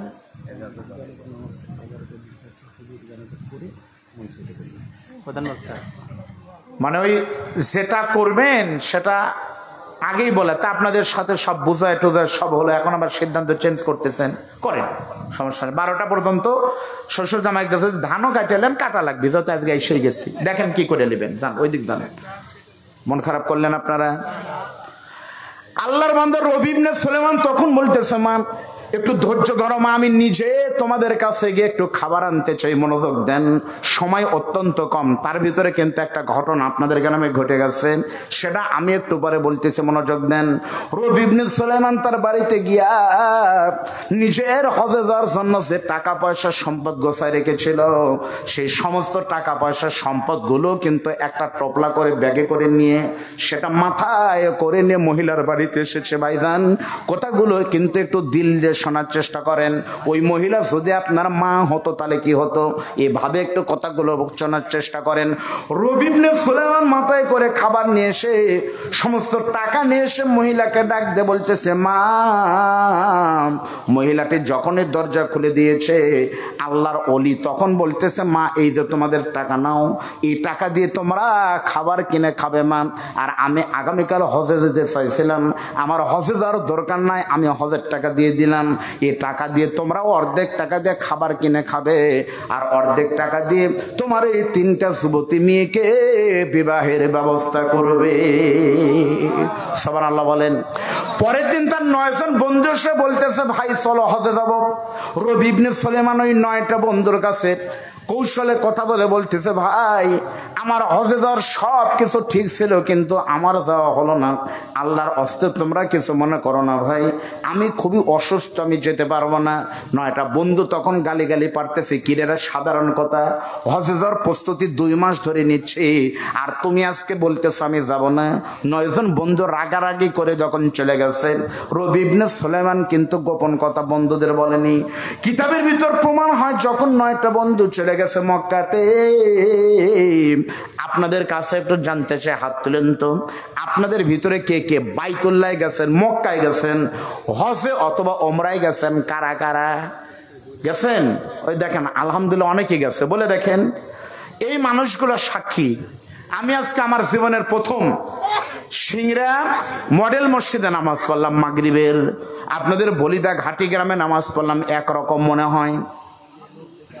সিংড়া মডেল মসজিদে নামাজ পড়লে কিন্তু একরকম মনে হবে, আপনাদের সব চাইতে নাটোর বড় মসজিদে নামাজ পড়লে কিন্তু একরকম মনে হবে। কিন্তু হাদিস সাহেবদের বলে দেখেন, মক্কা শরীফে বাইতুল্লাহ গিয়ে যখন আপনি কাবা শরীফকে সামনে নিয়ে যখন আপনি নামাজের জন্য দাঁড়াবেন, বাইতুল্লাহর ইমাম যখন তেলাওয়াত শুরু করবে, আপনার কাছে মনে হবে যেন আল্লাহর কোরআন শরীফ নাজিল হচ্ছে। ওই 9 জন বন্ধু তখন তাওয়াফ করতেছে, লাব্বাইক। এবার সবাই বলেন, এখানে বলবেন, মালিক বলবে, যা বলিবা ঘাটে বললি, তোদেরকে আমি মক্কায় গিয়ে বলাবো, একটু মুখটা একটু খোলেন। জিন্দা পীরের মতো বসে আছে, মুখ খুলবো না, একটু মুখ খোলেন। লাব্বাইক আল্লাহুম্মা লাব্বাইক লাব্বাইক লা শারীকা লাকা লাব্বাইক। বলে না বলে না বলে না। সত্যি বলতেছে বন্ধু, যত ভালো বক্তা হোক না কেন, রাত 3টা যদি বেজে যায়, আমি চ্যালেঞ্জ দিয়ে বলতে পারি 3টার সময় কিন্তু মাইকলা ছাড়া কিন্তু কেউ থাকবে না। কিন্তু এমন কোনো বাংলাদেশে মসজিদ নাই আপনাদের এই গ্রামের মসজিদের আজ 10টা বেজে গেলে পারে মুয়াজ্জিনও কিন্তু ঘরে থাকে না, মসজিদ থেকে বের হয়ে যায়। এই পৃথিবীতে একমাত্র মসজিদ হলো মক্কা শরীফ বাইতুল্লাহ, যে বাইতুল্লাহর মসজিদ 1 সেকেন্ডের জন্য বন্ধ হয় না। বরং রাত যখন বাড়তে থাকে, রাত বাড়ার সঙ্গে সঙ্গে তাওয়াফ কিন্তু বাড়তে থাকে। রাত যত বেশি হয় লোকের ভিড় তত বেশি হয়। এমনকি পৃথিবী সৃষ্টির শুরু থেকে আল্লাহ রাসূলের সময় থেকে এখন পর্যন্ত 1 সেকেন্ডের জন্য কিন্তু তাওয়াফ বন্ধ হয়নি। করোনার ভিতরে মসজিদ যখন বন্ধ ছিল, বাইতুল্লাহ কিন্তু হজ নিষিদ্ধ করে দিয়েছিল, বন্ধ করে দিয়েছিল করোনায়। ইউটিউবের ভিতরে দেখেছেন যখন মানুষ তাওয়াফ করতে পারে নাই, তখন আমার আল্লাহ তাআলা অদৃশ্যভাবে ফেরেশতা এবং জিনদের দিয়ে তাওয়াফ করাইছে। আর আমরা চোখে দেখেছি কতগুলো পাখি মাঝে মাঝে ঝাঁকে ঝাঁকে এসে আল্লাহর কাবা শরীফ তাওয়াফ করেছে। দেখেননি পাখিরা তাওয়াফ করতেছে, আলহামদুলিল্লাহ। এমন সময় রবি ইবনে সুলাইমানের দৃশ্য দেখলাম। 9 জন বন্ধু বাইতুল্লাহ গিয়ে যখন তাওয়াফ করতেছে, হঠাৎ করে একজন বন্ধুর চোখে পড়ে গেল। রবি ইবনে সুলাইমান বলতেছে আমি হজে যাব না। সেই রবি ইবনে সুলাইমানকে দেখা যাচ্ছে বাইতুল্লাহর পাশে গিয়ে মাকামে ইব্রাহিমের পাশে দাঁড়িয়ে আছে। জোরে সরে বলেন না আল্লাহু আকবার। 9 জন বন্ধুর একজন বলতেছে কিরে, অন্য বন্ধুদের বলতেছে ভাই এদিকে আসো। কি কই যে দেখো আমাদের রবি ইবনে সুলাইমান বললাম আমরা হজে আসবো না, অথচ দেখো ওই যে তাওয়াফ করতেছে ওই যে রবি ইবনে সুলাইমান। আচ্ছা বলেন তো এই দৃশ্য দেখে আপনাদের ভালো লাগবে না খারাপ লাগবে? কিন্তু ওদের কিন্তু খারাপ লাগতেছে। আপনাদের গ্রামে 5 জন মিলে একটা অটো ভাড়া করবেন, মনে করেন সেই পারশাউল থেকে চলো যাই বদরশিদুদের ওয়াজ শুনে আসি, বলিদা ঘাটে এসেছে। 5 জনের 5 জন হলে একটা সিএনজি ভাড়া হবে। ওই লোক বলতেছে না ভাই আমি অসুস্থ, আমি যাওয়ার পারবো না, রাত জাগলে আমার সমস্যা হয়। মাহফিলে এসে দেখতেছেন ওই লোক আসবে না, সেই লোক সামনে বসে আছে। তখন এই 4 জনের মেজাজ খারাপ হবে না, কে রে তুই আসবো না বলে? ভাই এটা কথা কয়েন না, কথা তো ওইটাই নাকি, ওটাই হবি। আর যা বলবেন লিখে দেন, ফুসফাস করেন না। তাহলে ওই লোকটা এসে যখন দেখবেন আপনাদের সামনে, তাহলে আপনাদের মন খারাপ হবে না? ওই 9 জন বন্ধু যখন তাওয়াফ করতে করতে যখন দেখতেছে রবি ইবনে সুলাইমানকে, সঙ্গে সঙ্গে 9 জন এক জায়গায় হয়ে বলতেছে কি বলবো রে, বাইতুল্লাহর সামনে গালি পারতে পারতেছি না, কিন্তু মনে মনে মারাত্মক খেপে। তাই আসবি না তুই, কেন মিথ্যা কথা বলেছিস? ওরা নিয়ত করেছে ও এসেছে আমাদের ফাঁকি দিয়ে, আমরা 9 জন ওর সঙ্গে কোনো কথা বলবো না। জোরে বলেন আল্লাহু আকবার। ওই 9 জন বন্ধু মিলে আবার যখন তাওয়াফ করতে করতে দেখে হজরে আসাদ পাথর, এমন একটা পাথর কিন্তু বন্ধু আল্লাহ নবী বলেছে কে যদি হজরে আসাদে একটাবার চুমু দিতে পারে, হজরে আসাদের পাথর কিন্তু তার গুনাহগুলো কিন্তু টেনে নেয়। কিন্তু দুর্ভাগ্য এই হজরে আসাদে কিন্তু এখন মারামারি হয়। জোরে বলেন ঠিক না ঠিক? আমি 2 বার গেছি, আমি 2 বারের একবারও চান্স পাইনি। তাই বলে কি আমার ওমরা হবে না? ওখানে গিয়ে বর্তমান যে দৃশ্য, এতে করে ওখানে গিয়ে চুমো দিলে আরো বিপদ হবে। ওখানে গেলে পারে নারী নাই, গায়ের সাথে ঠেলাঠেলি, ইসলাম বিরোধী কাজ, এটা মোটেও ঠিক না। এখন কিন্তু তাই হয়। আর বাঙালিরা তো চান্সই পায় না, কারণ সব দেশে হচ্ছে যে বাঙালিরা খাটো। ওরা যদি খালি সরায় দেয়, বাংলাদেশের হাতেরা ধাক্কার মতো লেগে 3 হাত দূরে দূরে গিয়ে পড়ে, কঠিন। এই 9 জন হাজি তখন দেখতেছে রবি ইবনে সুলাইমান, ওরা চান্স পাচ্ছে না। কিন্তু আল্লাহর বান্দা রবি ইবনে সুলাইমান লক্ষ লক্ষ মানুষের ভিড়ে গিয়ে হজরে আসদ চুমু দিচ্ছে। তখন ওই 9 জনের মেজাজ আরো খারাপ করে। বাঘের ভয় যেখানে গিয়ে মানে রাত হয় সেখানেই গিয়ে বাঘের ভয়, ওকে দেখবো না কিন্তু সব জায়গায় বাঁচতেছে। কারণ কি, মিনা মুজদালিফার সকল জামারায় গিয়ে যখন শয়তানকে পাথর নিক্ষেপ করবে, যায় দেখে সেই রবি ইবনে সুলাইমান সবার আগে পাথর মারতেছে। ওরা কোনো কথা না বলে খালি ফুঁসতেছে। বাংলাদেশে যাই অথবা ওই দেশে যাই, তারপরে বাড়িতে গিয়ে তোকে দেখবো তুই কি করেছিস। সব করতে করতে যখন মদিনায় চলে গেছে, মদিনায় গিয়ে আল্লাহ নবীর রওজার কাছে গিয়ে যখন সালাম দেয়, সে অনুভূতির কথা আমি আপনাদেরকে বলতে পারবো না ভাই। নাটোরের কাঁচাগোল্লা যারা খায়নি, আপনি শরীয়তপুরের মানুষকে নাটোরের কাঁচাগোল্লার ওয়াজ যদি 2 ঘন্টা ধরে করেন, নাটোরের কাঁচাগোল্লা এইরকম সেই রকম মিষ্টি, খালি ছানা দিয়ে বানায়, খাইলে মনে হয় আরো খাই। 1 ঘন্টা ধরে আপনি নাটোরের কাঁচাগোল্লার ওয়াজ করবেন, 1 ঘন্টা পর শরীয়তপুর ফরিদপুরের লোক যদি না খায়, তারা প্রশ্ন করে বলবে ভাই কাঁচাগোল্লা 1 কেজি কয়টা হয়? জোরে বলেন ঠিক না বেঠিক? ওই রকম মদিনায় যদি কেউ না যায় তাহলে কিন্তু বোঝানো যাবে না। আল্লাহ নবী বলেন মান জারা কাবরি ওয়াজাবাত লাহু শাফাতি ইয়াউমাল কিয়ামা, কেউ যদি আমি নবীর রওজার পাশে একবার সালাম দেয় তার জন্য আমি নবীর সুপারিশ কিন্তু ওয়াজিব হয়। মদিনা শরীফে যারা গেছে তাদের বলে দেখেন, গলির সামনে দিয়ে যেতে আল্লাহর নবী বিশ্ব নবী কিন্তু ঘুমায় আছে, 2 বন্ধু আবু বকর হযরত ওমরকে সাথে নিয়ে আছে। নবীর রওজার উপরে কিন্তু নাম লিখে দেওয়া আছে, সোনা দিয়ে লেখা আছে হযরত ওমর রাদিয়াল্লাহু তাআলা আনহু, আরেকটা কবরে লেখা আছে আবু বকর রাদিয়াল্লাহু আনহু। আর এরপরে আপনি সামনে যাবেন, বড় বড় ছিদ্র দিয়ে বড় করে তার নাম লেখা আছে ভাইজান গো, ওই রওজার উপরে লেখা আছে মুহাম্মদুর রাসূলুল্লাহ। তার মানে ও বাংলাদেশি শোনে নাও, এই মদিনা শরীফে যিনি কবরে ঘুমাচ্ছেন তিনি হলেন দরদি নবী মুহাম্মদুর রাসূলুল্লাহ। ওখানে গিয়ে 9 বন্ধু দেখে রবি ইবনে সুলাইমান ঘুরতেছে, কোনো কিছু না বলে যখন বের হয়ে আসবে, এমন সময় পিছন থেকে রবি ইবনে সুলাইমান একজনকে বলে ভাই মন খারাপ করো না, আমার উপর রাগ করেছো, গল্প পরে হবে, মেহেরবানি করে তোমরা আমার এই টোপলাটা তুমি একটু নিয়ে যাও ভাই, আমি আসতেছি তারপরে তোমার থেকে নিব, আমি একটু জান্নাতুল বাকিটা জিয়ারত করে আসতেছি, তোমার কাছ থেকে নিয়ে নিব। এখন যতই শত্রু হোক এলাকার মানুষ তো এই মনে করে তখন মাথার ওই পটলাটা নিয়েছে, লোকটা চলে যাচ্ছে জান্নাতুল বাকিতে। আর জান্নাতুল বাকি কিন্তু কোনো জান্নাতের নাম নয়, জান্নাতুল বাকি কিন্তু একটা কবরস্থানের নাম। আপনারা বলতে পারেন হুজুর কবরস্থান কেমনে জান্নাত হয়? এই প্রশ্ন কিন্তু শুধু আপনাদের ছিল না, এই প্রশ্ন কিন্তু আমার নিজের ছিল, কবরস্থান কেমনে জান্নাত হয়? আপনাদের কলম কবরস্থান কিন্তু বিশাল বড়, ওখানে গেলে জান্নাত মনে হবে না। সিংড়া দমদমা মাদ্রাসার পাশে বিশাল বড় কবরস্থান, ওখানে গেলে কিন্তু আপনার জান্নাত মনে হবে না। ঢাকা আজিমপুর কবরস্থানে গেলে জান্নাত মনে হবে না। হাদিস সাহেবদের বলে দেখেন জান্নাতুল বাকি কিন্তু দিনে 2 বার শুধু খুলে দেয়, ফজরের পরে 1 ঘন্টা আর আসর থেকে মাগরিব পর্যন্ত 1 ঘন্টা। ওই জান্নাতুল বাকির ভিতরে যখন কোনো মুসলমান ঢুকে যাবে, ওই বাকিতে 10,000-এর বেশি সাহাবী কিন্তু ঘুমাচ্ছে।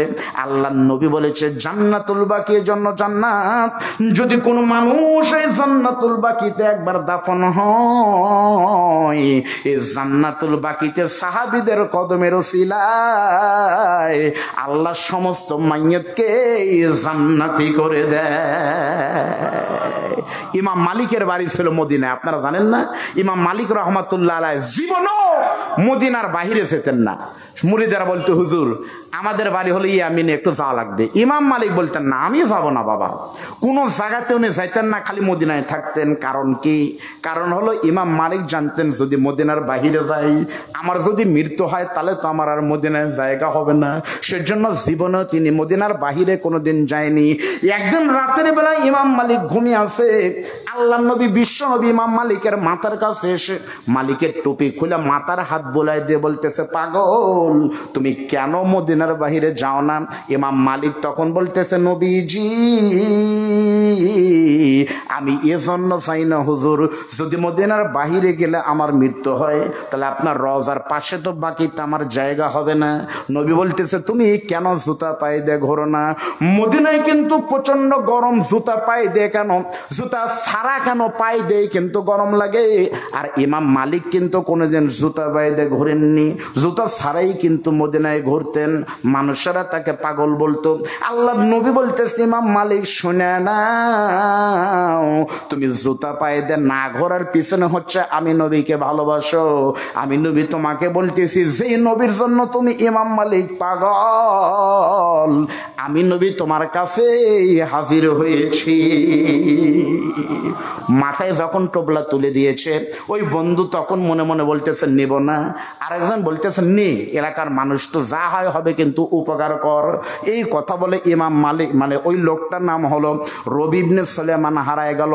ওরা হজের কাজ যদি সম্পূর্ণ করে যখন বাংলাদেশ মানে দেশে যাবে, আপনারা মুরব্বীরা দেখেন আসার সময় কিন্তু টোপলা নিয়েই কিন্তু যত বিপত্তি বাদে খুবই বিপদ। এখন এই 9 জন বন্ধু নিজের টোপলাই টানবে না ওর টোপলা টানবে, খালি গালাগালি করতেছে, রাগ করতেছে, কিন্তু টোপলা আছে লোক নাই, টোপলা আছে লোক নাই। তখন কি করবে?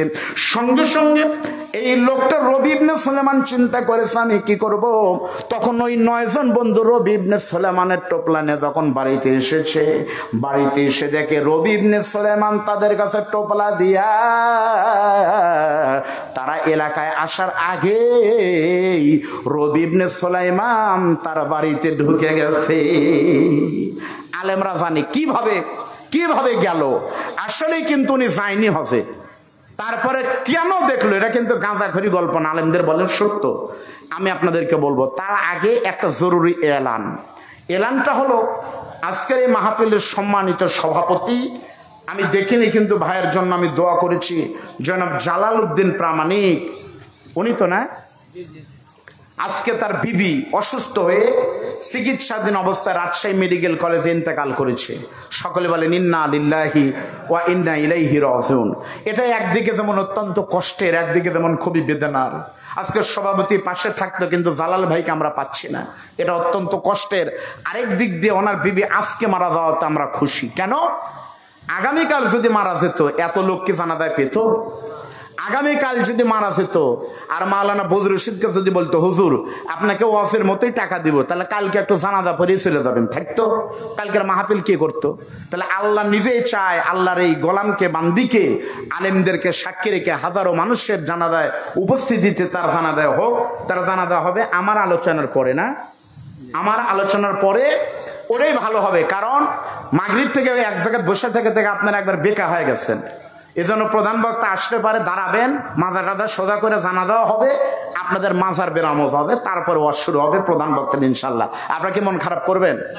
অনেকক্ষণ ধরে আপনারা বসে আছেন, ঝিমায় গেছেন, সকলে একটু তাকবীর জান তো, লিল্লাহি তাকবীর, আলহামদুলিল্লাহ। রবি ইবনে সুলাইমানের কথা আমি বলবো, মাত্র 5 মিনিট লাগবে। এর ভিতরে আমি একটু ছোট্ট করে জানতে চাই, এই যে আজকে কিন্তু এই গ্রামের একটা মেয়ে কিন্তু চলে গেছে ভাই, এই মেয়েটার কিন্তু 4টা পরিচয় ছিল। এর জন্যই আমি আমার আলোচনায় বলি মহিলা মানুষ 4 প্রকার। বলেন তো মহিলা মানুষ কয় প্রকার? আপনাদেরকে জানা আছে মহিলা মানুষ কয় প্রকার? না থাকলে এখন আমার সাথে সবাই বলেন মহিলা মানুষ 4 প্রকার। বলেন কয় প্রকার, কি কি আপনাদের জানা দরকার। হুজুর ওই টাইমটা কি দিলেন ফিক্সড করে? 11টা টাইম ফিক্সড। সেটাই তো হলো, আবার একটু ভালো করে বলে দিন। হ্যাঁ, মানে আমার আলোচনার পরে তখন 11টাই বাজবে। 11টা না? 11। এটাই তো। আচ্ছা, 11টা ইনশাল্লাহ হবে, জানাজা এখানে উপস্থিত হবে, তারপরে আমরা প্রধান বক্তার ওয়াজ করব। তাহলে আমি আপনাদের বললাম, বলেন মহিলা মানুষ কয় প্রকার হলো? 4 প্রকার। কি কি একটু শোনেন, বারে শোনেন, মনোযোগ দেন। প্রথম নম্বর পরিচয় হলো, এই যে মেয়েটি আমার জালাল ভাইয়ের মিসেস যখন দুনিয়াতে এসেছিলেন তখন কিন্তু সর্বপ্রথম তার পরিচয় ছিল, উনি কিন্তু ছিল একজনের মেয়ে। একজনের কি ছিল? প্রথম মেয়েদের পরিচয় হলো মেয়ে। যখন এই মেয়েটা মেয়ের পরিচয় ছিল, কিছুদিন পরে যখন তার আরেকটা ভাই হয়েছে তখন কিন্তু মেয়েদের 2য় নম্বর পরিচয় হয়েছে, ওই মেয়েটি কিন্তু হয়েছে আরেকজনের বোন। সুবহানাল্লাহ বলেন। যখন ওই মেয়েটির বিয়ে হয় তখন ওই মেয়েটির 3 নম্বর পরিচয় হয়, মেয়েটি একজনের বউ। আর যখন এই মেয়েটির পেটে সন্তান আসে তখন মেয়েদের পর সবচাইতে বড় পরিচয় মেয়েটি কিন্তু হয় কারো মা। এই গ্রামের মানুষ একজন বউকে হারাবে, এই গ্রামের ভাই আমার জালাল ভাই তার মিসেসকে হারাবে, এই গ্রামের তার ভাতিদারা তার চাচিকে হারাবে, স্বামী তার বউকে খুঁজে পাবে, ভাতিদা তার চাচিকে পাবে, কিন্তু একমাত্র সন্তানরা কিন্তু কোনো বিকল্প পাবে না। কারণ পৃথিবীতে প্রত্যেকটা জিনিসের নকল হয়। 6 নম্বর মাহফিলে বক্তার পরিবর্তে কিন্তু বক্তা পেয়েছেন আগামী বছর আমাদের না ডাকলেও কিন্তু বক্তা পাবেন। বক্তার পরিবর্তে বক্তা হয়, ইমামের পরিবর্তে ইমাম হয়, মাইকালার পরিবর্তে কিন্তু মাইকালা হয়, নেতার পরিবর্তে কিন্তু নেতা আসে। কিন্তু দরদের সত্যি দুইটা জিনিসের কোনো বিকল্প নাই। এই দুইটা জিনিসের একটা হলো দুঃখিনী মা, আরেকটা কিন্তু দুঃখিনী বাবা। এই যে ঈদের ভিতরে কত আনন্দ আমিও করেছি, আপনিও করেছেন। আপনি কি জানেন যাদের বাবার কবরে জাহান্নামের আগুন জ্বলতেছিল, 1 মাস কিন্তু জাহান্নামের দরজা বন্ধ, শান্তিতে ছিল। যখনই শাওয়ালের চাঁদ উদিত হয়েছে, সন্তান আমরা আনন্দ করতেছি ঈদের মাঠে, তাকিয়ে দেখেন না আপনার দুঃখিনী মা জাহান্নামের আগুনে পুড়ে যাচ্ছে। ওই মা কিন্তু আজকে কিন্তু কবরে নাই। আজকে সমস্ত বলিদা ঘাটি এই এলাকার লাশগুলো আল্লাহ তাদেরকে সুযোগ দিয়েছে, ছেড়ে দিলাম, তোমরা নেকি সংগ্রহ করার জন্য চলে যাও। আপনারা চোখ বন্ধ করে দেখেন, যাদের দুঃখিনী মা নাই বাবা নাই, তারা কিন্তু কবর থেকে উঠে এসে এই যে এরকম করেই কিন্তু মাকে রেখে দিয়েছিলেন। ওই মা এসে আপনার পা ধরে বলতেছে, বাবা রে, মাত্র 2টা নেকি যদি দিয়ে যাস, এই 2টা নেকির জন্য কবরটা জান্নাতের টুকরা হবে। বড় বিপদে আছি, আমি একটু দেখতে চাই। আল্লাহকে দেখাবেন, আমাকে দেখে কোনো লাভ নাই। একটু দেখান তো আপনাদের ভিতরে কার কার দুঃখিনী মা নাই। মা নাই, এই ঈদ করেছেন মা ছাড়া। কার মা সেমাই লাচ্চাক রান্না করেনি? ওই দুঃখিনী কে কে একটু হাত তোলেন তো, আমার মা নাই, হাত নামান। একটু দেখান তো কার কার বাপ নাই। বারসারার ঈদ, বারসারা মাঠে গেছেন কে কে? এই ঈদকে মাঠে অনেকে বাপের সাথে এসেছে, আপনার কবরে চলে গেছে আপনার বাবা, আমিও কিন্তু তার ভিতরে আছে, হাত নামান। সত্যি বলতেছি আল্লাহকে সাক্ষী রেখে, এই মুহূর্তে আজকে এই গ্রামে একজন লাশ কবরে যাবে, ওই লাশকে সামনে নিয়ে আপনার মা বাবার মৃত্যুর কথা স্মরণ করে, অনেকের মা বাবার জানাজা এই ঈদগা মাঠে হয়েছিল, সেই দিনের কথা মনে করেন। এটাই মা, এই মায়ের দিকে তাকিয়ে, বাবার লাশের দিকে তাকিয়ে আপনাদের মসজিদে আমি নামাজ পড়লাম। সত্যি মা বেঁচে থাকতে 500 টাকার শাড়ি কিনে দেননি, 50,000 টাকার শাড়ি এনে মার কবরের উপরে দিলে শাড়ি নষ্ট হবে, মা কিন্তু আর পড়তে পারবে না। এখন মার কবরের নেকি পাঠানোর রাস্তা মাত্র একটি, সেটা হলো আল্লাহর রাস্তায় দান করা। আর পৃথিবীতে যত দান করার জায়গা আছে, সবচাইতে আহসান দানের জায়গা হলো মসজিদ। নবী বলেছে, মান বানা লিল্লাহি মসজিদান, যারা টাকা দিয়ে মসজিদ বানাবে নিশ্চিত আল্লাহ তাদের জন্য জান্নাত বানাবে। আল্লাহর কসম, আল্লাহ জান্নাত বানাবে। জোরে বলেন সুবহানাল্লাহ। মনে রাখবেন, আপনি কিন্তু আপনাদের বিরক্ত করতেছেন, এতক্ষণ কেউ উঠেননি। সুদের কথা বললে যদি কেউ উঠে যায়, তাহলে বুঝলেন সুদখোর খারাপ লাগতেছে যাচ্ছে। ঘুষের কথা বললে যদি কেউ যায়, ঘুষখোর কষ্ট হচ্ছে যাচ্ছে। মায়ের কথা বলার পরে কেউ যদি মাহফিল ছাড়ে, ধরেই নিব এই লোকই তার বইয়ের সাথে যুক্তি করে মাকে ধরে মারছে, মায়ের কথা আর সহ্য হচ্ছে না। এখন গেলে আমরা টার্গেট করবো আপনি সেই খুনি ব্যক্তি। এই মসজিদ আপনাদের সম্পদ, এই মসজিদ আপনাদের সম্পদ। দোতলা মসজিদ, আলহামদুলিল্লাহ, নদীর ধারে। এই মসজিদটা যদি হয়, আমার বিশ্বাস বলিদা ঘাটিতে 50 বছর আর মসজিদের দরকার নাই। সত্যি বলতেছি, এই মহিলা কবরে যাবে, তার চাউলের ভিতর যদি 2 লক্ষ টাকায় মহিলা রেখে যায়, 1টা টাকা তার কবর পর্যন্ত যাবে না। তার নামে যদি ব্যাংক ব্যালেন্স হয়, খোদা কা কসম করান হাতে নিয়ে বলতেছি, সিংড়া সোনালী ব্যাংকে 10 কোটি টাকা থাকলে 1 টাকার উপকার হবে না। এই মহিলাটা যদি, অথবা এই মহিলার স্বামী বাচ্চারা যদি মাহফিলে যদি মাকে নিয়ত করে 1 বস্তা সিমেন্ট দেয়, যতদিন পর্যন্ত মা কবরে যাবে, প্রত্যেকটা সিমেন্টের জায়গায় লোকেরা সেজদা দিবে, প্রত্যেক সেজদায় নামাজি সব পাবে, আর ওই মা কবরে সব পাবে, তার নাম সদকা জারিয়া। জোরে বলেন সুবহানাল্লাহ। সেই আশাকে সামনে নিয়ে, যাদের মা নাই, আমি আপনাদের কাছে মাত্র 10টা মিনিট, শুধুমাত্র যাদের মা আর বাবা, কারো জন্য না, আজকে স্পেশালি মা আর বাবা, তাদের জন্য আপনাদের কাছে আমি ভিক্ষার হাত পাতবো 2টা নিয়ত করে। 1 নম্বর, যাদের মা বাবা নাই, শাওয়াল মাসের এই চাঁদের ভিতরে যেন আপনি স্বপ্নে কোন রাতে দেখতে পারেন আপনার মা আপনার মাথায় হাত দিয়ে বলতেছে, বেটা আমি ভালো আছি, তোরাও ভালো থাকিস। আপনার বাবা যেন বলে, বাবা আমি কবরে ভালো আছি। যদি বাপকে আপনি দেখতে পারেন তাহলে দিবেন।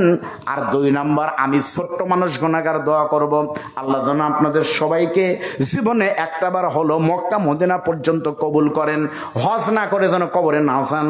আলহামদুলিল্লাহ, এই দোয়া করার ওয়াদা করে আমি আপনাদের কাছে আপনার মায়ের লাশের দিকে তাকিয়ে ভিক্ষার হাত পাতালাম।